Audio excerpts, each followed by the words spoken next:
Today I am going to say about the exterior of the heart.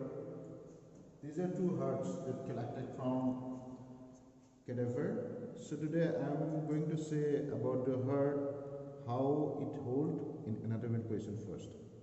Okay, so you have to know its different parts first of all. So there are different parts means there is one, it contains one apex, one base. First of all, you have to identify the apex and base. So here, before going to the apex, this part is definitely apex, this is the apex part. Okay, this part is the apex part. So after that, you have to identify here some things that are the parts of the heart. So here, this one is the aorta. Definitely you have to identify the aorta. This one is aorta and this one is aorta. Okay, this one, see, this one is aorta. This part is ascending part, arch of aorta, and in this part this one is catheter. This one will be the descending aorta. So from the ascending aorta, it's divided into three parts. It gives main branch from the arch of aorta. These are BCH. That means this one is the brachiocephalic trunk, BCS, common carotid artery, S for subclavian artery. To B means this one is going to the right side, so that means to the right side is divided into again subclavian artery and common carotid artery. This one is the subclavian artery and common carotid artery from the common brachiocephalic trunk. And for the left side, this one is the BCS, so this one is the common carotid artery that supplies the head and neck part, left side, and this one is the left subclavian artery, left side. Okay, these are the branches you have to identify. Again, in this area, you have to identify these things. This one is the superior vena cava. This one will be the superior vena cava, yes. And this one is the this one is the inferior vena cava. This is the opening of inferior vena cava. So this one, when you join this one will be the one line. So here you can see one sulcus, and this sulcus is known as the sulcus terminalis. Okay, these are just for identification, how to identify. Again, in this area also, see, focus here, this one also, this is the right side, so right auricle, that is a part of the right atrium. This one is the right auricle. This is just muscular projections, that is arises from the muscular projection, hollow part. This is when you cut internally, this will be the hollow. So this one is the right auricle, and left side you see this is a part of left atrium. This is the left auricle. Okay. Now first you have to identify the apex. This is the apex, and after that the base. Always remember, base is always lies posterior to the apex. If this one is the apex, this side will be the base. Don't confuse with the inferior surface, or this will be the inferior surface, or diaphragmatic surface, because this one will be lie over the diaphragm. You have to know the concept. You have to get the concept. It overlays the diaphragm. That means the diaphragm or diaphragmatic surface or inferior surface. Okay, so when you hold, here again one thing you have to know, it contains one border. This is opening, I have already told you, this one is the opening of inferior vena cava.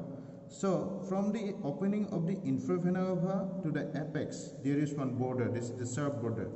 Easily you can see this one is the sharp border, this sharp border. So this border is known as the inferior border. This border opening from inferior vena cava to the apex, this is the inferior borders. So when you hold it for the anatomical positions, always keep the apex part, keep like this way, your hand, hold this way.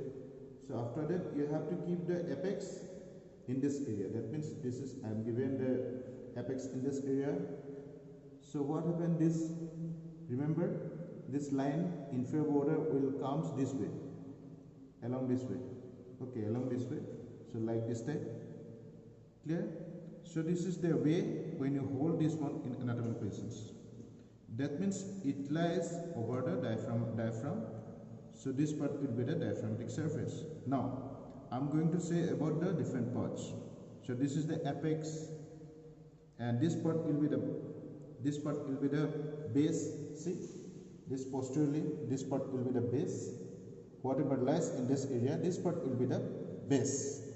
Or this is lies posteriorly, this part is lies posteriorly towards the vertebra. That's why this part also known as the posterior surface or vertebral surface. Okay. Now, this part is known as the diaphragmatic surface. This part is known as the diaphragmatic surface or inferior surface. This part. Okay, clear? Now, here again, it contains again two surfaces. One is known as the sternocostal surface and one is known as the lap surface. How will you identify sternocostal surface and lap surface? You have to draw a borders which extend from the left auricle. This one is the left auricle to the apex. This is one border. This border is known as this is the ill-defined border actually. This is a ill-defined border from the left auricle to the apex, and this is the left border. So right side to the left border, this is known as the sternocostal surface, and left side to the left border, this part is known as the left surface. So what are the surface we have got? Here this one is the surface, sternocostal surface, which is bounded inferiorly by the inferior border, posteriorly by this one is the, not posteriorly, actually above part, this is for the aorta and pulmonary trunk, and to the left side, this is the left border. So this part is the sternocostal surface, and in the left side, this is the left border, and posteriorly here you will get the atrioventricular groove, actually left side atrioventricular groove. Okay, then after that inferiorly here, what happened, there is one border, actually this is not commonly said as a border, but this is also a border. That's why this is known as the unnamed border. So which one actually unnamed border? When you extend this one, you know this one is the inferior border, which extends from the opening of the inferior vena cava to the apex. This is known as the inferior border. When you extend towards the left side, this is known as the unnamed border. So inferiorly it will be unnamed border, and left border and atrioventricular groove, this part is known as the left surface, and inferiorly definitely this part will be the inferior surface. Okay, so now base, what will be the boundary of base? If someone asks you what is the boundary of base, definitely right side will be the right border that extends from the opening of the superior vena cava to the opening of the inferior vena cava, this side, right side. Okay, and left side here you have to see the superior margin of the opening of the superior pulmonary vein and inferior pulmonary veins, left side. So here in this side there will be superior, yes, this side will be superior, and this side will be the inferior. Left side veins, pulmonary veins, and right side, this one right border, and upper there here just bifurcation of the pulmonary trunk. Which one pulmonary trunk? Yes, this one will be the yes, this one is the bifurcation of the pulmonary trunk. This one you can see, this one is the pulmonary trunk. Yes, anteriorly if you see, this one is the aorta, this one is the pulmonary trunk. So bifurcation of the pulmonary trunk, this one is the pulmonary trunk, so this one will be bifurcated. So this side, another one is this side. So bifurcation of the pulmonary trunk, and inferiorly posterior part of the atrioventricular groove. This part is definitely ventricle, so this part is atrium. So in this area you can see there is one groove, and this part is known as the atrioventricular groove. Have you focused in this area? This is the atrioventricular groove. Okay, so these are the things, that means these are the area that is known as the base. Okay, so now what are the groove here? This is interventricular groove, definitely in between this one, and in this area, this anterior interventricular groove, which cut in this area, the inferior surface in this area, and this is known as the incisura apicis cordis. Okay, this part is known as the incisura epicis cordis. And here, if you see, this one is the atrium and this part is the ventricle. So that's said right atrioventricular groove this way. This set will be right atrioventricular groove. If you see posteriorly, this one will be the posteriorly, this one posterior part of the atrioventricular groove. That means this part is the atrium, yes, and this part is the ventricle. So this part will be the atrioventricular groove. And this side also, left side atrioventricular groove will be this one. Okay, so all this part I have discussed. And again, sinus, one thing you have to know externally, what one is the transverse sinus, one is the oblique sinus.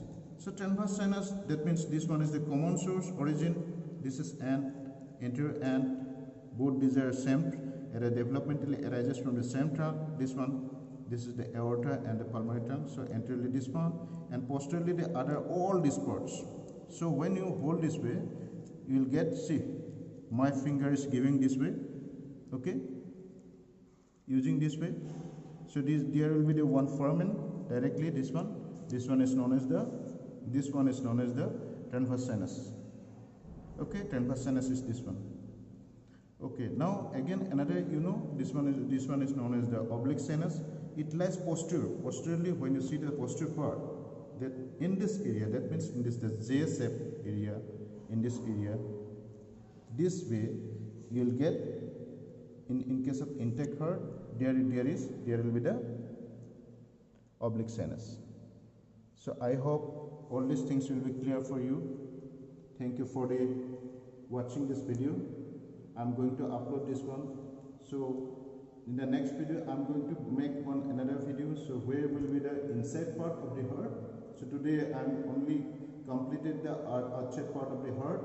So I shall tell you in the next video also in the what are the things that goes through this way, what are the arterial supply of the heart, what are the going things that lodges in the groove, different grooves, all these things.